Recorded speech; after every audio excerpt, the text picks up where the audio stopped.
All right. I ain't gonna make this too long. Just wanted to hop on here. I'm gonna try to be going live more often.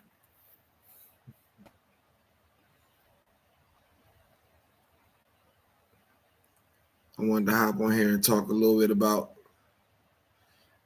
the Middy, the mid-range jumper, the pull-up, the shot that matters the most.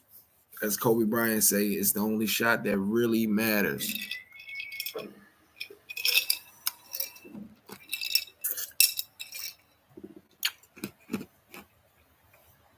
And it's the reason why SGA is going to the finals and Anthony Edwards is not. Because Anthony Edwards had a very good relationship with his mid-range. And I thought they were great together. I thought they would eventually, have something great together and actually win a ring. I thought they were going to get married. But unfortunately, he dumped his mid-range in favor of the three-pointer. And he made a mistake a lot of players made, and he fell in love with the three-pointer. And like I always say, the three is for the streets.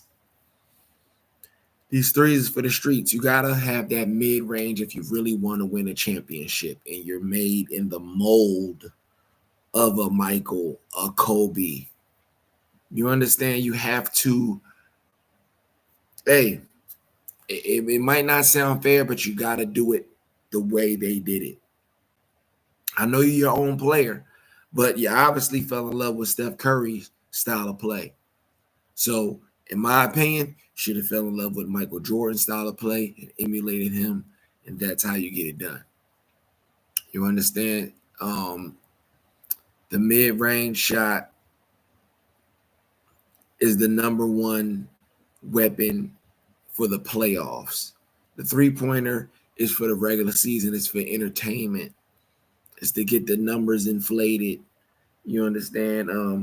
Michael Jordan said he never wanted to fall in love with the three because it'd take away from other parts of his game. And those other parts, like the mid-range, the post, the fadeaway, the playing off 2 feet, getting in the lane, driving to the basket. That's his game. And if he can't get all the way to the rim for a dunk, he's switching it to a layup. If he can't get the layup, he's stopping and popping for the mid-range. Right? The three used to be settling. Now it's the weapon of choice. And the game was always supposed to be played inside and out, not the other way around. These days is very hard to watch, I imagine, for people like Michael Jordan and great players that played back then. And then you hear a lot of people say how that generation is not as skilled as this new generation. And although things do evolve and get better, a lot of things lack nuance and a lot of things lack the integrity that it once had. And that goes all around the board in any genre or field you can name. So it's not, to say better or worse, that's opinion. So a lot of players back then had the ability to shoot just as good as these guys are shooting now. It's just that these guys are volume shooters and they never even mastered the mid-range. They never mastered the free throw. They never mastered the mid-range pull-up.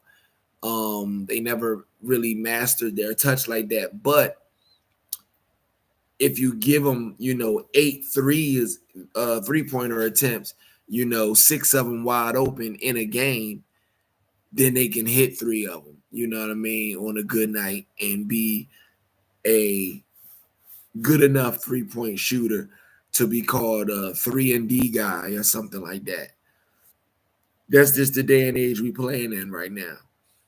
But yeah, so I see a lot of people taking my takes about like Jason Williams took my take about Ant-Man having to tap into his Michael Jordan and his Kobe bag, right?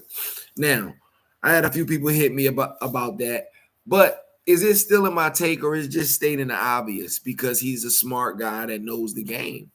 If you have basketball IQ, you have to understand that the mid-range shot, if you get on fire in the mid-range, is demoralizing to the defense because they can't stop you in that level. When they can't stop you from dominating in between the three-point line and the basket, they have a real problem on their hands. Now they have to close out and double right there where you could kick it out for the three for somebody else. But when you're the dominant guy that's putting the pressure on these guys in the paint or right outside the paint in that 15, 17-foot area, it's different than when you're the guy that's, demanding all the attention out there. It's just, listen, it's a little different, So that was one of the takes. And then another take I had, I said, the winner of these finals has the chance of becoming their franchise's leader, their franchise's greatest player. I'm not saying best, because that's opinion. That's arguable. You can argue that Shea will never be a better basketball player than Kevin Durant or a better basketball player than Russell Westbrook. You can argue that. Greatest is if Shea wins the title this year, that means he won the scoring title, the MVP, and the finals MVP, and the NBA title in the same year, giving the Oklahoma City Thunder their first title in franchise history. He deserves a statue in a year, okay? If he does that, he deserves a statue, and he's the number one guy. Sorry, Russ, who's my favorite. Sorry, KD, who's a great player, legendary player. Sorry. All MVPs. But I'm sorry, if Shea gets the job done and finishes the job, then guess what? Kendrick Perkins, you are absolutely right, and you stole my take, and I want credit. All right? Y'all got to start giving me my credit. But really, I like to stay off the radar, man. You don't got to give me my credit. The real ones know. The real people know, man. So that was a take. Oh, yeah. So Halliburton, that was right there. That was controversial. But you have to remember, I understand Reggie Miller is the greatest pacer. And I understand Reggie Miller went to the championship too. Reggie Miller never was an MVP. Neither was Halliburton. But my take on Halliburton, my early take that had people saying that I was overrating Halliburton. I said that he was Reggie Miller mixed with Mark Jackson. Right? I said he was Reggie Miller mixed with Mark Jackson. Right? I didn't go as crazy as to say he's the Michael Jordan of Rajon Rondo's. I didn't say nothing wild. I just said he was Reggie Miller mixed with Mark Jackson in the Pacers uniform.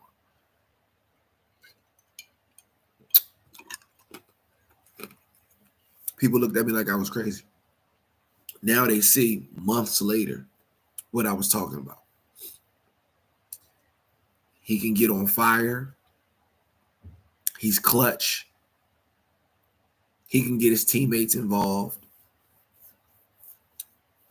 He has flair, swagger, charisma, precision passing. Yeah, he's entertaining. He's pure entertainment when he's on a roll.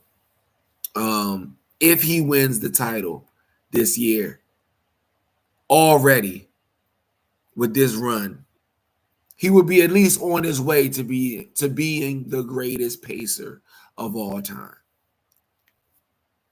I understand it's only been a couple years. I understand.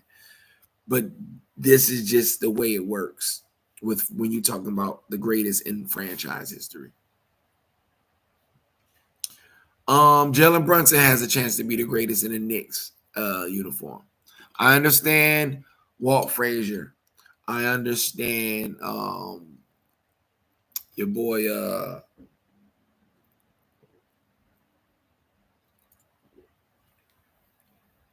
I can't even think of his name right now. But he was injured and he came back in the finals. I think it was Willis Reed. Hey, whoever. Patrick Ewing. It doesn't matter. Carmelo Anthony. If Jalen Brunson gets it done at his stature, with his style of play, he would be the Allen Iverson of New York. And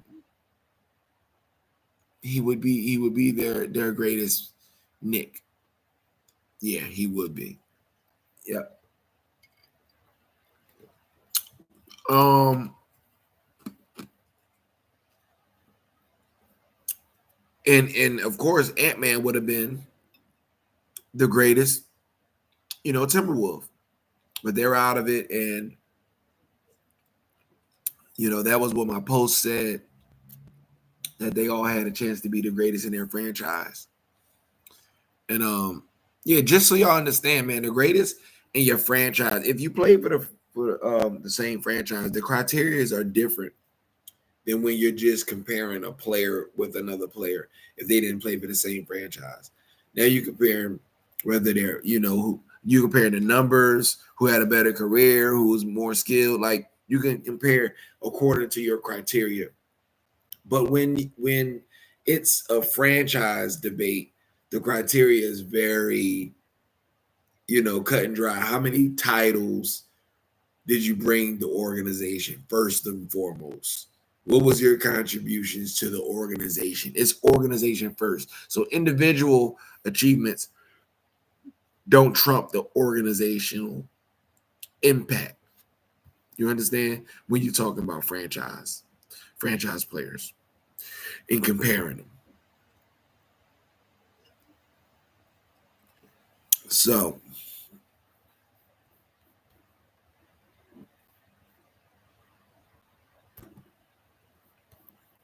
you know,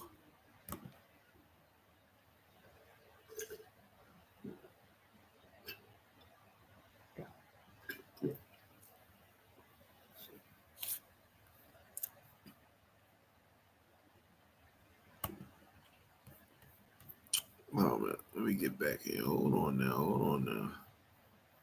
Hold on. All right. Yeah, that's my first time going live on here on the computer. So I just wanted to come on here because I'm excited, man. NBA basketball, I feel like it's back, man. The mid-range is back, man. The Middy is back. The league is in great hands. We got great young talent.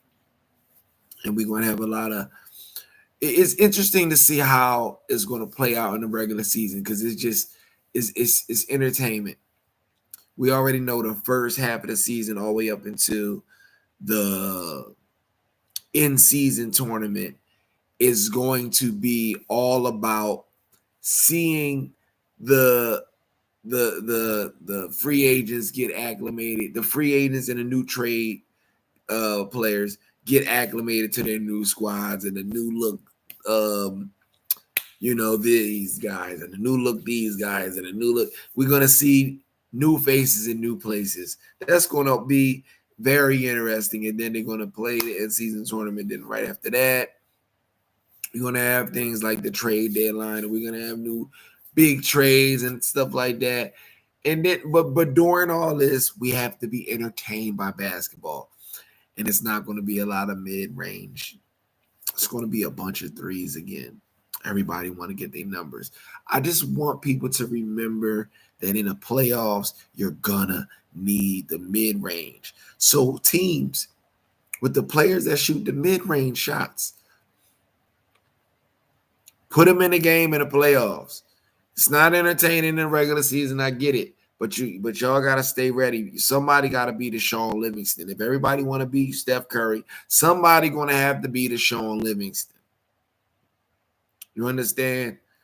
Somebody's gonna have to be the KD if your star player wants to go with Steph. That's why I'm looking at Minnesota for Kevin Durant. If Kevin Durant go play with Ant-Man, guess what, Ant-Man? You can go crazy from three all you want. Kevin Durant is going to go nuts in the mid-range. To me, Kevin Durant is the best shooter of all times when you talk about mid-range and three-point shooter combination. I think he's the greatest shooter of all time when you talk about that. Stephen Curry, contrary to popular belief, he's not the greatest shooter of all time. No, he's the greatest three-point shooter of all time. He's not top 5 Middy. He's not top 20 Middy. No. You know why? Because he can't dominate a game with a Middy. He can't dominate a playoff series with a Middy. So you cannot be in that conversation. Guys with the great mid-range shots, they can dominate and score most of their points with the Middy. Steph, that's not what you set out to do. You changed the game. You revolutionized the three-point shot. So that's what you get credit for. I'm not going to credit you for just all-around shooter. Even though you're a great all-around shooter, we've seen greater. So, yeah, I'm out of here. Y'all already know what to do. Be great on purpose. And I'm going to try to do a bunch of these. All right? I did that. I don't even know how to get off of here. So, boom. How do I do? You don't have to access this feature. All righty. And end stream. All right, I'll holler at y'all.